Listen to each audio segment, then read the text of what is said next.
तो रिएक्ट के इस वीडियो में आज हम लोग बात करेंगे एक इंटरव्यू क्वेश्चन की। ये बहुत बेसिक सा इंटरव्यू क्वेश्चन है और इसमें रिएक्ट का कुछ सरप्राइजिंग बिहेवियर आपको देखने को मिलेगा। ठीक है, तो इसको समझने के लिए मैं क्या करता हूँ, ये मैंने एक रिएक्ट का प्रोजेक्ट है और इस प्रोजेक्ट को मैंने स्क्रीन पे यहाँ पे रन कर रखा है।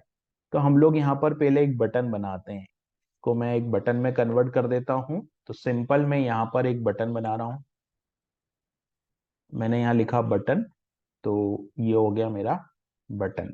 ठीक है, और इस बटन के ऊपर मैं लगाता हूँ एक ऑन क्लिक। तो मैंने यहाँ पे ऑन क्लिक बनाया और ऑन क्लिक में यहाँ पर मैं एक फंक्शन बनाऊंगा जिसको मैं बोलता हूँ एड वैल्यू। सिंपल। तब एड वैल्यू पहले तो मेरे को डिफाइन करना होगा एड वैल्यू फंक्शन। तो मैं एड वैल्यू फंक्शन को यहाँ डिफाइन कर देता हूँ। तो मैं लिखता हूँ कॉन्स्ट और यहाँ पर मैं लिख देता हूँ एट वैल्यू। चूंकि ये एक एरो फंक्शन होगा तो मैं इसको एक एरो फंक्शन बना देता हूँ। ठीक है, अब इस एरो फंक्शन में मुझे क्या करना है, इस काउंटर की वैल्यू को ऐड करवाना है। तो मैं लिखता हूँ सेट काउंटर, ये सेट काउंट, और सेट काउंट में यहां पर मैं पास कर देता हूँ काउंट प्लस वन। ठीक है, काउंट प्लस वन, ये। तो अभी क्या होगा, काउंट प्लस वन होगा। तो मान लो काउंट की वैल्यू यहाँ 10 कर देता हूं मैं, जस्ट फॉर एग्जांपल। और हम लोग यहाँ पर जो है वो काउंट की वैल्यू प्रिंट करवा देते हैं। ठीक है, तो मैं एक पैराग्राफ बना लेता हूँ, ये पैराग्राफ बना लेता हूँ। यहाँ पर मैं लिख देता हूँ काउंट इज इक्वल टू, ये काउंट इज इक्वल टू, और सिंपल यहाँ पर हम लोग जो है वो काउंट की वैल्यू को प्रिंट करवा देते हैं। ठीक है, अब अगर देखो रन करेंगे तो काउंट की वैल्यू 10 है, लेकिन बटन में कोई वैल्यू प्रॉपर्टी, तो बटन में मैं लिख देता हूँ एड वैल्यू। बटन का जो कैप्शन है वो देना होता है। तो एड वैल्यू यहाँ पर मैंने दे दिया। अब इसको मैं इंक्रीज करूंगा तो ये काउंटर की वैल्यू जो है वो बढ़ती जा रही है। यहाँ तक तो कोई प्रॉब्लम नहीं है, ये तो नॉर्मल है।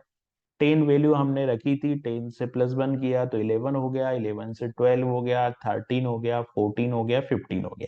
ठीक है, अब होता क्या है कि यहाँ पे जो सेट काउंटर है ना, अगर मैं इसी वैल्यू को यानी कि अगर मैं इसको कॉपी करता हूँ और यहाँ जाता हूँ 1 2 3 4 5 बार लिख देता हूँ, तो होना क्या चाहिए कि 5 बार मैंने कर दिया। अभी इस पे क्लिक करूंगा तो देख रहे हो आप 11 ही वैल्यू जा रही है, 5 वैल्यू नहीं हो रही है ना। जबकि क्या है कि ये लाइन एग्जीक्यूट होगी तो यहाँ पे 11 होना चाहिए, अगर ये लाइन एग्जीक्यूट होती तो यहाँ 11 होना चाहिए, फिर यहाँ पर 12 होना चाहिए। ठीक है, यहाँ पे 12 होना चाहिए, क्योंकि हम तो यही समझे है ना कि code line by line execute होता है। तो जब code line by line execute होता है तो जो कोड है वो इस हिसाब से देखा जाए तो वैल्यू क्या हो जानी चाहिए, 15 हो जानी चाहिए। लेकिन यहाँ पर वैल्यू 15 नहीं हो रही, 11 हो रही है।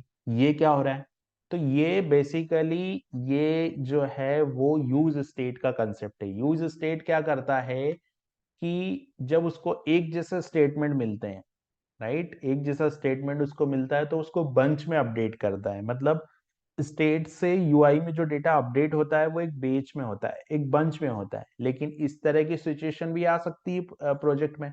तो इस तरह की सिचुएशन को कैसे हैंडल किया जाता है, तो इस तरह की सिचुएशन को हैंडल करने के लिए हमको यहाँ पर एज ए कॉल बैक एक फंक्शन बना के, और इसको एक सिंटेक्स है, एक फंक्शन के फॉर्मेट में इसको पास करना होता है। तो मेरे को यहाँ लिख देना है प्रीवियस वैल्यू। ठीक है, तो मैं यहाँ लिख देता हूँ प्रीवियस काउंटर। ये जो प्रीवियस काउंटर है बेसिकली जब मैं इस तरह से पास करूंगा तो ये ऑटोमेटिकली काउंट की वैल्यू यहाँ ले लेता है सिस्टम। मतलब रिएक्ट जो है वो ऑटोमेटिकली काउंट की वैल्यू यहाँ ले लेगा। इज इक्वल टू, मैं यहाँ पे लिख दूंगा क्या, क्योंकि मैं सेट काउंटर कॉल कर रहा हूँ तो सेट काउंटर में ये ऑटोमेटिकली इस वैल्यू को ले लेगा। तो मुझे इस तरीके से लिखना पड़ेगा। तो इस तरीके से मेरे को यहाँ पे भी ये तरीका यूज करना पड़ेगा, और यहाँ पर भी ये तरीका यूज करना पड़ेगा, यहाँ पर भी ये तरीका यूज करना पड़ेगा, और यहाँ पर भी ये तरीका यूज करना पड़ेगा। तो इससे क्या होगा कि जैसे ही रिएक्ट देखेगा सेट काउंटर तो वो प्रीवियस काउंटर में ऑटोमेटिकली काउंट की वैल्यू डाल देगा। और इस तरीके से अगर हम करेंगे तो वैल्यू ऑफ 15 आएगी। आप देखिए एग्जांपल, मैंने इसको रिफ्रेश किया, यहाँ पे ऐड क्लिक किया तो देखिए वैल्यू 5 5 से इंक्रीमेंट हो रही। तो इस तरह का सिनारियो रिएक्ट के अंदर पूछा जाता है, आपसे बोला जाएगा इंटरव्यू में, इस तरह का कोड लिख के आपको बताया जाएगा और बोला जाएगा कि यहाँ पर जो काउंटर की वैल्यू है वो 5 से इंक्रीमेंट क्यों नहीं हो रही, क्योंकि ये स्टेटमेंट 5 बार हमने लिखा है। तो उसका रीजन ये है, इसको करने का जो तरीका है वो कुछ इस तरीके से है, यहाँ पे हम लोग इस तरीके से इसको अपडेट करते हैं। तो ये था हमारा यूज स्टेट का कंसेप्ट। बेसिकली ये जो कंसेप्ट है वो यहाँ पर यूज स्टेट का कंसेप्ट है, लेकिन इसको पूछते हैं इस काउंटर के एग्जाम्पल के थ्रू है।